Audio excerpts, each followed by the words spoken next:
Et si la Lituanie devait un jour faire face à une situation d'urgence, une catastrophe naturelle ou encore un incident nucléaire, le gouvernement lance une campagne pour sensibiliser la population.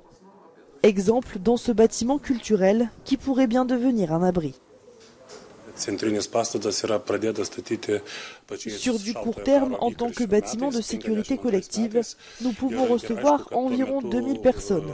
Mais en tant que bâtiment de protection ou d'abri sérieux, nous ne pouvons en recevoir que 180 à 200. Ces abris ne représentent qu'une partie du travail de protection.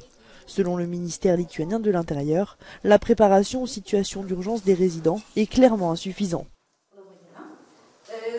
La moitié des résidents lituaniens sauraient se comporter en cas d'urgence.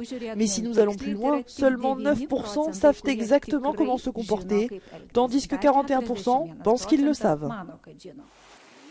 D'après une enquête commandée par le ministère de l'Intérieur, seulement 18% des habitants possèdent un sac d'urgence et 15% ont pu discuter d'un plan d'urgence de leur famille avec leurs proches. Conclusion, la sécurité civile a été négligée au cours des dernières décennies, alors que les défis pour le pays ne cessent d'augmenter.